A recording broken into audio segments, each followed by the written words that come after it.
Hello les amis, bienvenue dans les guidances méditatives et énergétiques du jour de Stéphanie Béguin, Eyes of Soul.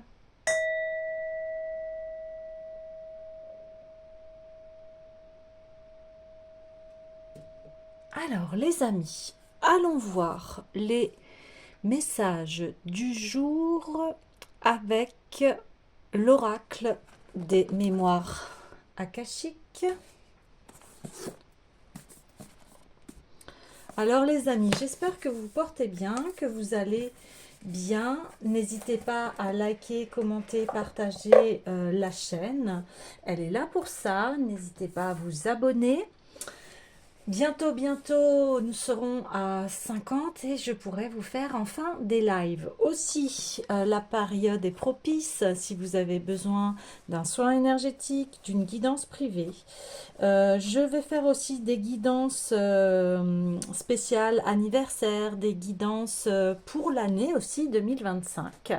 Alors n'hésitez pas à me consulter via mon mail Stéphanie Béguin, eyesofsoul@gmail.com.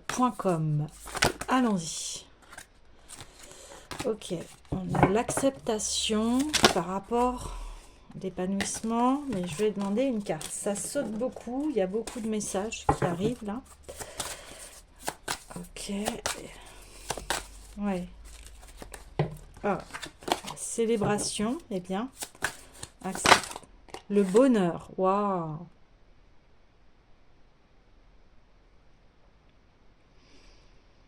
Oui. Accepter le bonheur. Accepter ce qu'il y a pour nous.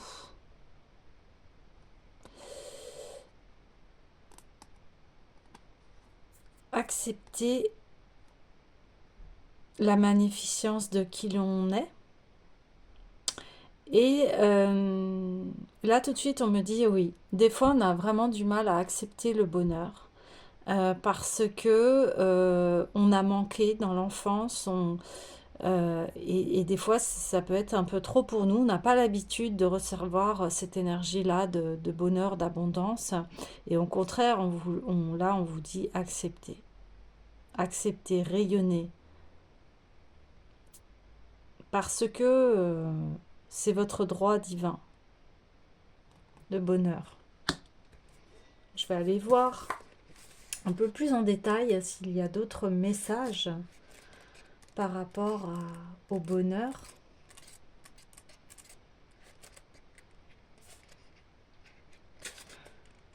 Alors. Le bonheur est un état de bien-être caractérisé par des émotions positives telles que la joie, le contentement et la plénitude. Le bonheur est souvent associé à des pratiques spirituelles car il implique de trouver la paix intérieure et de vivre une vie qui a du sens. Dans ce chapitre, nous allons explorer la notion spirituelle du bonheur, ses bienfaits et les moyens de le perpétuer dans notre vie. Ok, alors, on a ici donc cultiver le bonheur. Pourquoi? Le bonheur est un concept qui a été étudié dans diverses traditions religieuses et philosophiques. Dans le christianisme, le bonheur est souvent associé à la notion de grâce ou de faveur divine. Dans l'islam, le bonheur est considéré comme la récompense d'une vie vertueuse et du respect des principes d'Allah. Dans le bouddhisme, le bonheur est considéré comme un état naturel que l'on peut atteindre en cultivant la paix intérieure et la sagesse. Et dans l'hindouisme, le bonheur est lié au concept de dharma ou à la réalisation de ses devoirs de vie. Le bonheur est également un principe fondamental pour plusieurs philosophes laïcs, notamment la psychologie positive, qui souligne l'importance de cultiver des émotions positives telles que la gratitude, l'amour et la compassion, afin de générer le bien-être et le bonheur. Aristote, philosophe de la Grèce antique, estimait que le bonheur était le but ultime de la vie humaine et que l'on pouvait l'atteindre simplement en menant une vie vertueuse. De la même manière, les stoïciens considéraient le bonheur comme un état d'esprit que l'on pouvait acquérir par la maîtrise de soi et l'acceptation de son destin. Oui, là j'allais rebondir par rapport à cela parce que des fois on peut être dans des épreuves très dures et là forcément eh bien on n'est pas dans ces positions d'énergie positive. On est plutôt en train de se demander mais pourquoi je traverse ça? Quel est le sens? Des fois, on est complètement perdu par des épreuves qui sont très douloureuses et très lourdes à traverser. Et en fait, pour pouvoir traverser ces épreuves, eh bien, c'en est un peu la clé, c'est-à-dire au lieu de se dire mais pourquoi je traverse ça, eh bien, inverser un peu la soupape et dire bah, merci, j'ai des gens autour de moi qui prennent soin de moi, qui essayent de m'aider, enfin, de voir le positif même dans la noirceur de la vie. Et je sais que c'est quelque chose de pas évident et qui des fois on est complètement voilà, dans le fond et on ne voit plus la lumière au bout du tunnel en fait. Mais c'est pour que voilà, on puisse traverser ces épreuves. Le bonheur présente de nombreux bienfaits, tant physiques que psychologiques. Les études ont montré que les personnes plus heureuses ont tendance à avoir une meilleure santé physique, un système immunitaire plus robuste et une espérance de vie plus longue. Le bonheur a également été associé à une meilleure santé mentale, notamment à moins de stress, d'anxiété et de dépression. En outre, les personnes plus heureuses ont tendance à avoir des relations plus harmonieuses et à mieux réussir leur vie professionnelle et personnelle. Cultiver le bonheur au quotidien nécessite un effort conscient pour se concentrer sur les aspects positifs de notre vie et entretenir des émotions positives. Voici quelques conseils pratiques pour cultiver le bonheur au quotidien. Pratiquer la gratitude. La gratitude consiste à se concentrer sur les aspects positifs de notre vie et à les apprécier. La gratitude peut nous aider à entretenir des émotions positives telles que la joie, le contentement et la plénitude. Pratiquer la pleine conscience est une pratique qui consiste à se concentrer sur le moment présent sans porter aucun jugement. La pratique de la pleine conscience peut nous aider à mieux appréhender nos pensées et nos émotions et à acquérir la paix intérieure et le bien-être. Des actes de bienveillance en conscience, les actes de bonté envers les autres peuvent nous aider à développer des émotions positives telles que l'amour, la compassion et l'empathie. En outre, le fait d'aider les autres peut nous donner un sentiment d'utilité et d'accomplissement. Prenez soin de vous. Prendre soin de soi est essentiel pour entretenir le bonheur. Les activités qui favorisent la santé physique, comme faire de l'exercice et manger sainement, peuvent nous aider à nous sentir mieux physiquement et mentalement. Des relations enrichissantes. Le fait de cultiver des relations enrichissantes avec les amis, la société, la famille peut vous provoquer un sentiment à la fois de solidarité et de soutien et contribuer ainsi à votre bien-être et à votre bonheur général. Alors, génétique du bonheur. Des études ont montré que la génétique joue un rôle important dans notre aptitude à être heureux. Selon des études, 40 à 50% de notre bonheur sont déterminés par des facteurs génétiques, tandis que les 50 à 60% restants sont influencés par des facteurs externes, tels que notre environnement, nos relations et nos activités. Cela signifie que si la génétique peut jouer un rôle dans notre bonheur, nous avons toujours le pouvoir de nourrir des émotions positives et de vivre une vie épanouie. Si vous consultez les mémoires akashiques, vous aurez la possibilité de sonder votre patrimoine génétique et le karma qui lui est associé. À partir de là, vous comprendrez mieux votre généalogie et vous pourrez réduire ou éliminer complètement ces 40 à 50%. Ainsi, il vous sera possible d'accéder pleinement à votre bonheur et d'effacer les stigmates de vos ancêtres.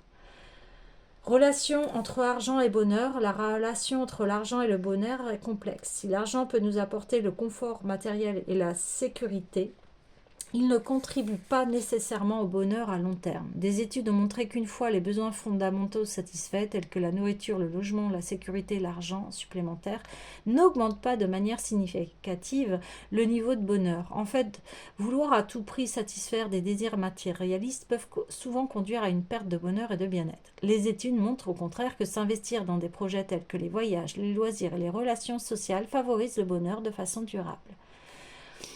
Liens sociaux et bonheur. Les liens sociaux jouent un rôle important dans notre bonheur. Des études ont montré que les personnes ayant des liens sociaux solides sont généralement plus heureuses et en meilleure santé que celles qui sont isolées socialement. Les liens sociaux peuvent nous apporter un soutien émotionnel, un sentiment de solidarité et une raison d'être. Il existe différentes façons de renforcer les liens sociaux, par exemple en adhérant à des associations, en faisant du bénévolat ou tout simplement en passant du temps avec les personnes qui nous sont chères.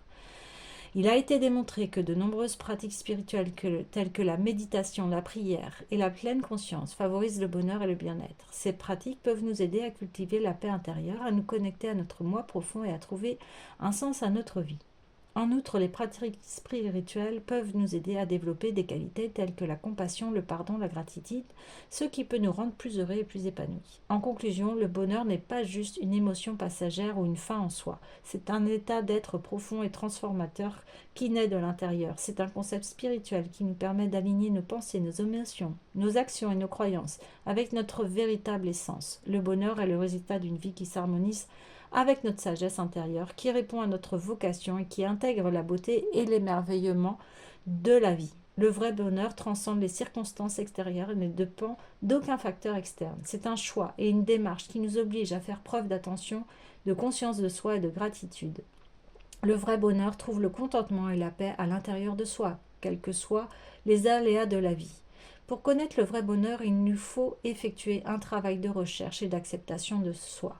Nous devons guérir nos blessures, nous libérer de nos attachements et nous défaire des croyances limitantes qui nous empêchent d'éprouver de la joie. Pour cela, nous devons alimenter notre bien-être spirituel, nous connecter à notre moi supérieur et nous rapprocher de nos souhaits et nos valeurs authentiques. La notion de bonheur s'étend également au-delà de l'individu et concerne nos relations et nos échanges avec les autres. Le bonheur demande de cultiver l'amour, la compassion et la bienveillance à l'égard de soi-même mais aussi des autres. Il s'agit de créer des liens harmonieux, de se soutenir mutuellement et de contribuer au bien-être de la société.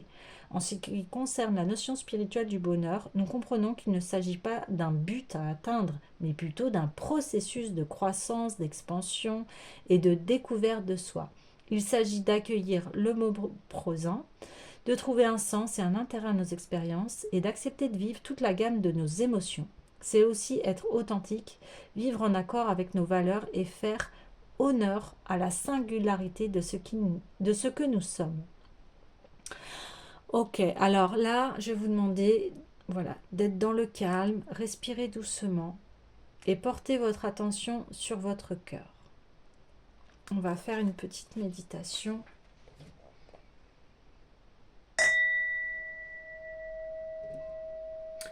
Méditez sur ce que vous avez reçu en lisant cette carte et dites, alors je vais dire la phrase et vous allez répéter après moi. Je m'engage maintenant, à vous de le dire, dans une vie de bonheur. Je me laisse porter par le flux de la vie et je fais confiance à la sagesse divine de l'univers. Encore une fois, je m'engage maintenant dans une vie de bonheur. Je me laisse porter par le flux de la vie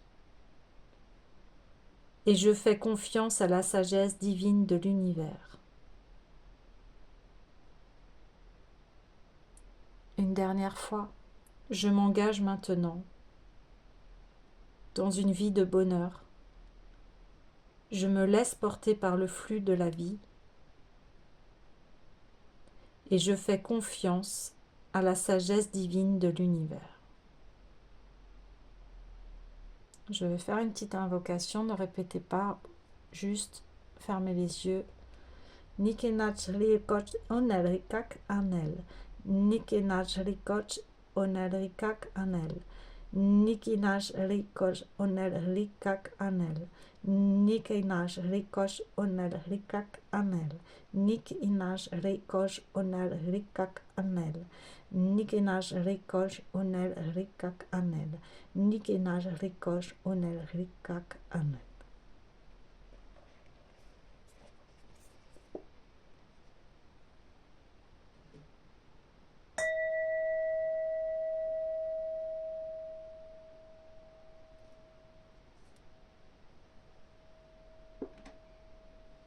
Vous pouvez maintenant ouvrir les yeux. Donc ici, ce sont des clés pour que vous puissiez reconnaître votre bonheur et de pouvoir,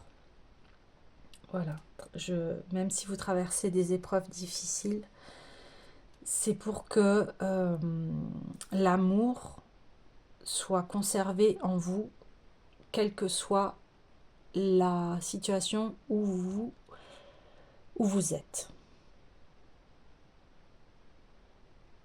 Parce que l'amour, il est toujours en vous, quelles que soient les circonstances.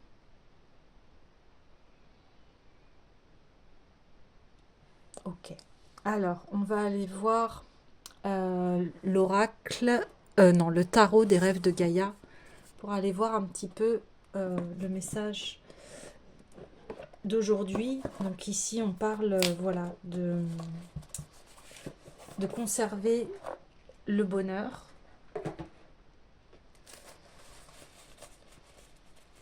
Malgré les difficultés.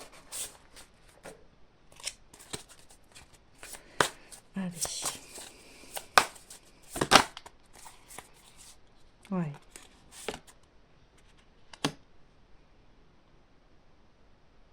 Voilà. Vous voyez, ce personnage, il est sous l'eau. Et là, elle est dans l'obscurité. Mais malgré qu'elle soit dans l'obscurité, elle est dans un état de sérénité parce qu'elle fait confiance en la vie. Elle sait que cet amour est là, cette lumière est en elle, même si elle est plongée dans, dans l'obscurité. Mais elle se laisse guider. Elle lâche prise en fait. Là, on vous demande de lâcher prise par rapport à la situation et de vous concentrer sur, votre cœur, de vous concentrer sur les personnes qui vous entourent et qui vous aiment. Parce que dans la vie, on ne peut pas tout contrôler, tout gérer. La vie a ses mystères aussi et il y a une part de mystère que l'on a à accepter.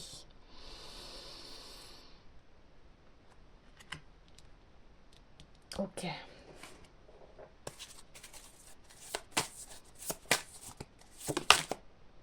Ouais, vous voyez, on parle de guérison sur le bonheur et sur ce que vous êtes en train de traverser. Parce que là, on est en train de vous montrer les outils. Oui, la vie, des fois, bah, c'est pas du gâteau, comme on dit. Mais ne pas oublier que dans les moments les plus sombres de notre vie, il y a toujours des personnes qui nous tendent la main. Il y a toujours de l'espoir. Et ne vous sentez pas coupable de ce qui vous arrive. Et voilà, la vie est une expérience. Il y a des choses que, bien sûr, qu'on ne souhaite pas dans sa vie et qui arrivent malgré tout. Mais on vous dit que, voilà, vous allez lâcher prise et suivre le flux de la vie parce qu'il n'y a que ça à faire, en fait, quelque part. Ouais. Là, on vous dit, c'est vous qui choisissez, par contre, l'état d'esprit dans lequel vous êtes. Et vous choisissez, en fait, donc votre corps va indiquer des émotions, et donc par rapport à ce que vous traversez, donc vous allez soit pleurer ça fait du bien, soit vous allez être en colère, soit vous allez être dans l'amour, enfin voilà, mais en tout cas, la seule chose que vous pouvez accueillir, c'est vos émotions et de les mettre dans cet amour et de lâcher prise. Voilà, acceptez votre colère. Si vous êtes en colère, eh bien défoulez-vous, prenez, faites du sport, ou alors vous pouvez prendre un oreiller puis taper dessus, et voilà, si c'est trop lourd, trop intense. Si vous avez du chagrin, bien pleurer, ça va vous faire du bien. Et puis soyez très doux envers vous-même.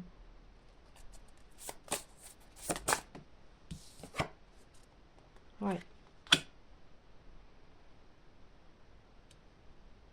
Et c'est ce qui va vous permettre de, de traverser les cycles de la vie, parce qu'on voit bien que voilà, on passe des moments heureux, des moments un peu plus sombres, et en ayant cette conscience-là, en fait, c'est ça qui va vous permettre de traverser la vie avec tous les outils que vous avez à votre disposition.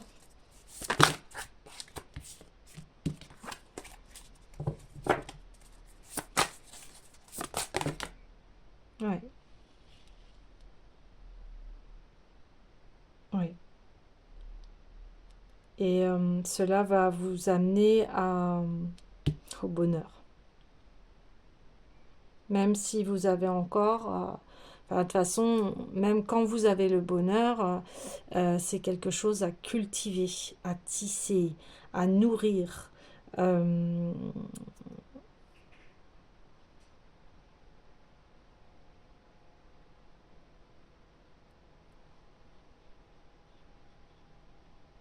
Parce que vous êtes cette force d'amour divine. Vous l'avez en vous. On est tous des êtres divins dans un corps physique. On est des êtres spirituels incarnés dans un corps physique. Et nous traversons la vie et ses expériences. Alors, comme un peu dans un film, on voit les héros et héroïnes qui traversent tout un parcours, ont des difficultés. Des fois, c'est calme, mais mais au moins vous pouvez décider de comment vous pouvez traverser ces épreuves. Et ce qui permet de traverser tout, c'est l'amour. L'amour de soi, le bonheur. On n'évitera pas forcément la souffrance et les difficultés, ça on le sait très bien. Mais par contre, on peut en faire comme la chimiste, en fait, transformer ces épreuves en force de vie. Eh oui. Et là, c'est comme si on me disait, bah oui, si forcément, si vous par exemple, si vous avez trop mal et que vous décidez de prendre des consommations qui vont vous détruire, eh bien, vous n'allez pas trouver cet équilibre. C'est pas comme ça que vous allez vous soulager, en fait. C'est en se faisant face et à aller voir ces tristesses et ces émotions qui ont besoin, en fait, d'être exprimées.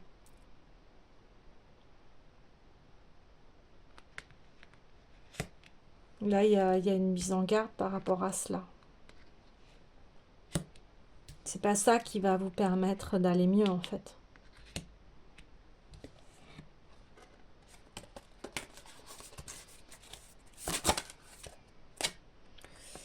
Oui.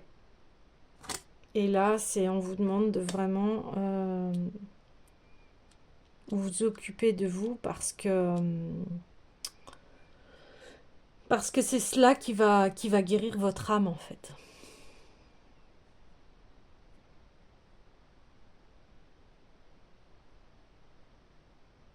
C'est qu'aujourd'hui, vous avez bien conscience que voilà, on ne peut pas tout maîtriser dans la vie, mais on peut se maîtriser notre corps et chercher les ressources qui va nous faire du bien.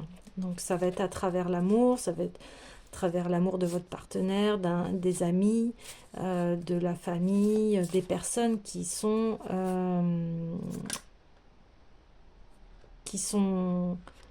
qui vont vous apporter du bon, des personnes, vous savez que ces personnes, elles vont vous écouter, elles vont vous réconforter, et c'est envers ces personnes que vous devez vous tourner. Si vous vous sentez seul et que vous n'avez personne, eh bien c'est envers la puissance de l'amour qui est en vous. Et parce que des fois, on peut traverser des épreuves et être seul, mais c'est pas une question. La solitude n'est pas une punition, c'est pas du tout ça. La solitude, elle est faite pour qu'on puisse se remettre en question et elle est faite pour qu'on puisse se changer les choses dans notre vie en fait. Encore une fois, elle n'est pas là pour nous punir, c'est pour qu'on puisse avoir un temps d'introspection sur nous-mêmes, pour qu'on puisse enfin décider, et ça a été le tirage d'hier, décider ce qui est bon pour vous, décider de comment vous voulez avancer dans la vie. Et il y a des choses de toute façon qui ne peuvent plus être en corrélation avec vous et qui ne vibrent plus avec vous de toute façon. Parce que de toute façon, ça va vous amener à un déséquilibre. Donc ne suivez pas vos anciens schémas. Là, ce qui vous avez à suivre, c'est l'amour. Il n'y a pas d'autre issue, en fait. C'est en vous aimant, en prenant soin de vous, en bien vous nourrissant, en faisant des activités, que vous allez pouvoir vous équilibrer et traverser ces épreuves. Ah ouais. Et là, on reconfirme, si vous prenez pas soin de vous, en fait, ça va créer un déséquilibre émotionnel et mental. Donc là, après, vous allez être complètement dans le brouillard si vous ne prenez pas bien soin de vous. Je vous conseille aussi, si vous avez besoin d'un soin énergétique, d'une guidance, vous pouvez me consulter. Consulter voilà, votre médecin, votre psychologue ou autre. Voilà. Mais si en ce moment c'est trop fort, vous avez besoin de parler, de vous libérer. Hein, ou si vous avez les propres ressources, eh bien faites ce qui vous fait du bien. Méditation, yoga, sport, voilà, allez, faites activité créative qui vous fait du bien, le chant, la danse, la musique, voilà, le dessin et autres. Ouais, et c'est comme ça. Ouais, oui, je retire à peu près les cartes d'hier, mais voilà, on me reconfirme bien que en fait, c'est en créant cette nouvelle vie, hein, prendre bien soin de vous pour que vous puissiez retrouver votre équilibre et prendre enfin ce nouveau départ. Ouais. Reprendre ce nouveau départ. Parce que, de toute façon, vous le savez que vous ne pouvez pas retourner en arrière. Vous le savez très très bien.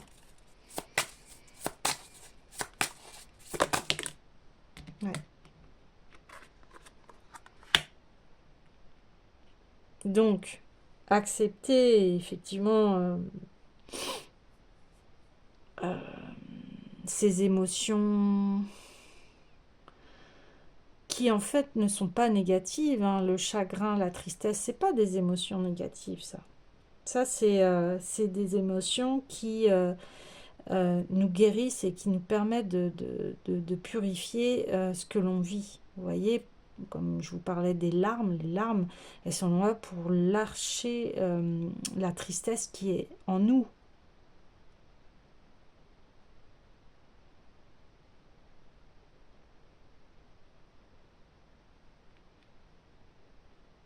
C'est pour ça qu'on vous demande de cultiver votre bonheur. Le bonheur peut être simplement et dans des choses simples, c'est-à-dire ah tiens, je me suis fait un bon repas, ah je me suis coulé un bon bain, ah j'ai été discuter avec une amie, ça m'a fait du bien.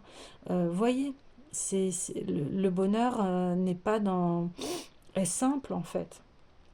Il n'y a pas besoin de grand chose pour se sentir bien en fait. hein.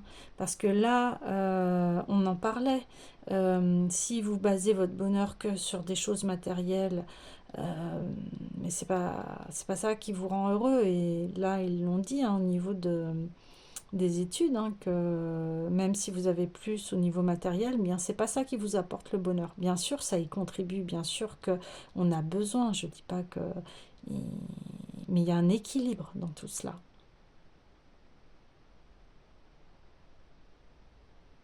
Ce qui va faire votre bonheur, c'est de vous aimer et de faire des choses qui sont bonnes pour vous.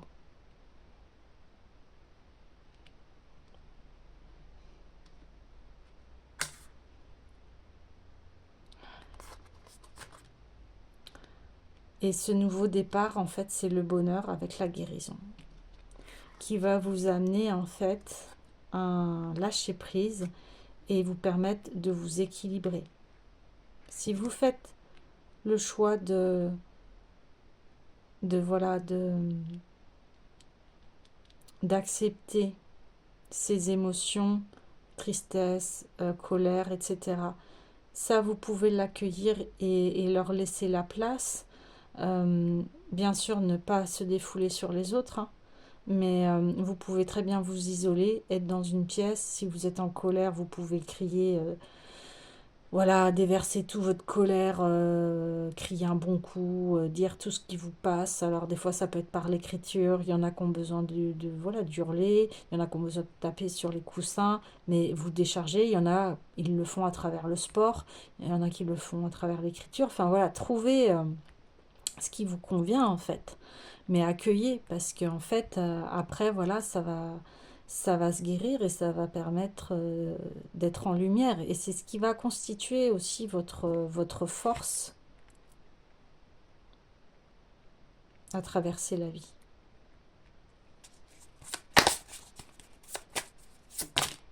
Ouais. Et en étant dans cet équilibre et cet amour de soi, eh bien vous allez être avec les bons partenaires ou être en belle relation avec vous-même.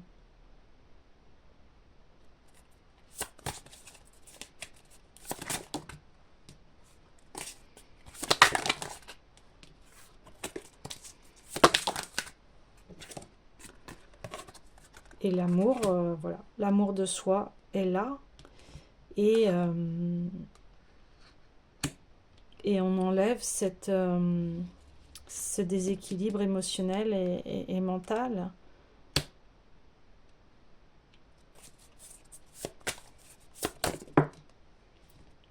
Et enfin, on arrive à la connaissance de soi. On arrive, on a la clé pour se comprendre,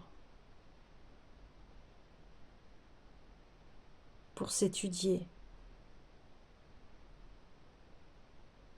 On arrive à une grande connaissance de soi-même. Je vais aller voir le message de la carte.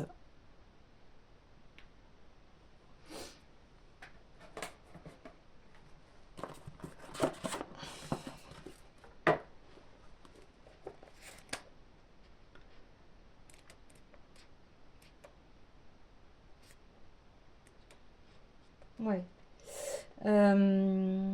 Élargissez votre esprit, toute expérience offre une leçon. L'éducation est un processus qui dure toute la vie. Apprendre aide à comprendre, les leçons se répètent jusqu'à ce que nous comprenions.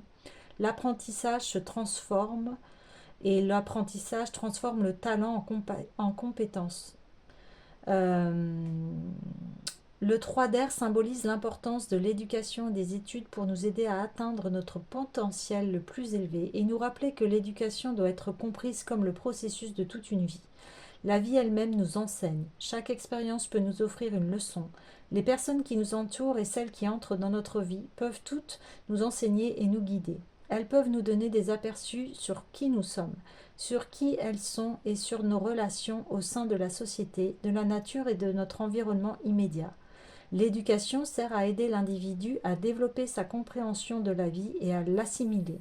Elle aide à garder le sens de la liberté et celui d'un but. Elle nous aide à déterminer si une situation est juste ou non pour nous. Et elle nous amène d'autres possibilités de choix. Vous voyez, ça résume hein, le tirage en vous disant, bah, voilà, par rapport à comment vous traversez la vie, vous avez le choix. Et, et si vous choisissez bah, voilà, de combler en fait euh, ces émotions et de ne pas les voir en fait, de ne pas les mettre en lumière et de plutôt de les paralyser par des médicaments, par des prises de choses illicites, eh bien vous n'allez pas pouvoir guérir, voyez.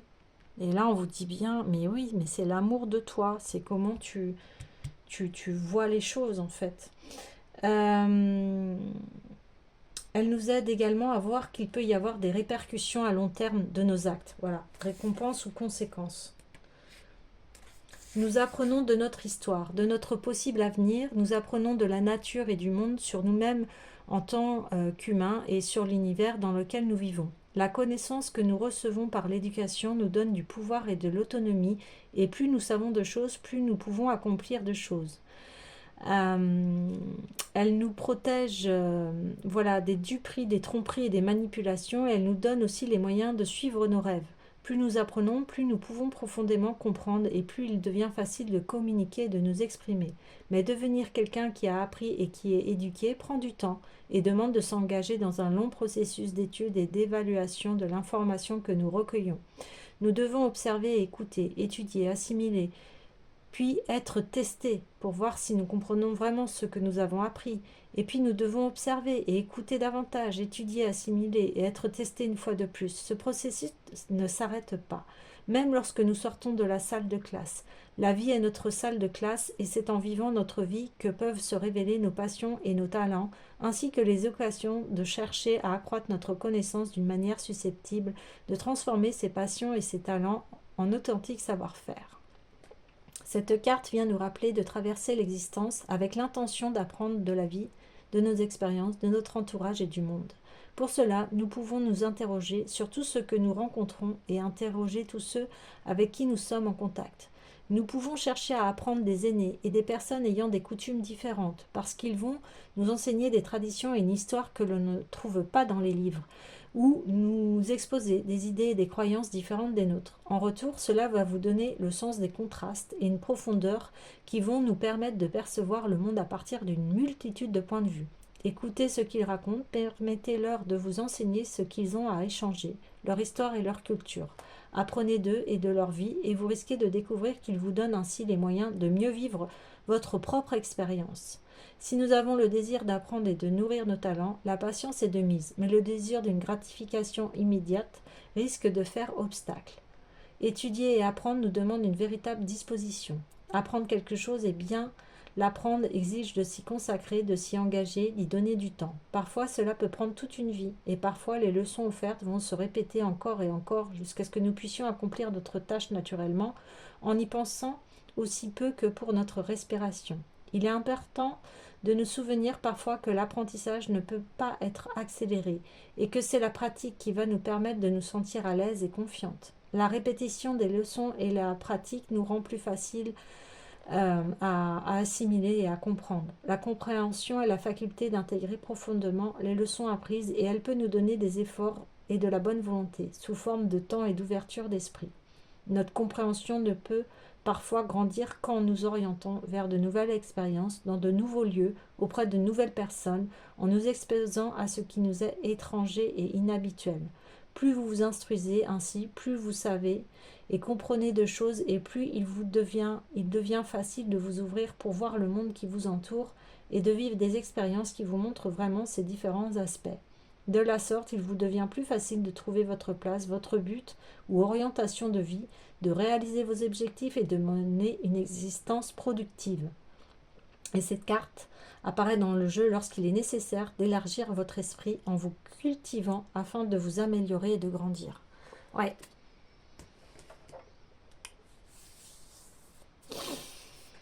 l'ouverture d'esprit, la conscience de soi, de ses leçons répétitives, de se dire, bon, maintenant, stop, je prends soin de moi, j'écoute mon cœur, et pour qu'enfin je puisse trouver cet équilibre en moi, eh bien, je me mets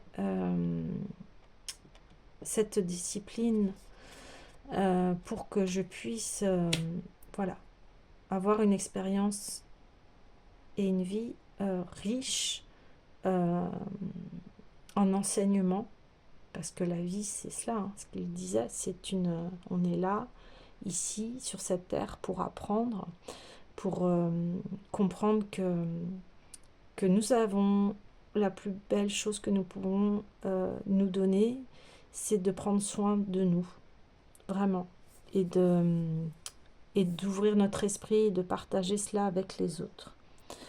Bon les amis, je vais vous laisser, je vous dis à demain, bonne méditation et je vous souhaite plein de belles choses.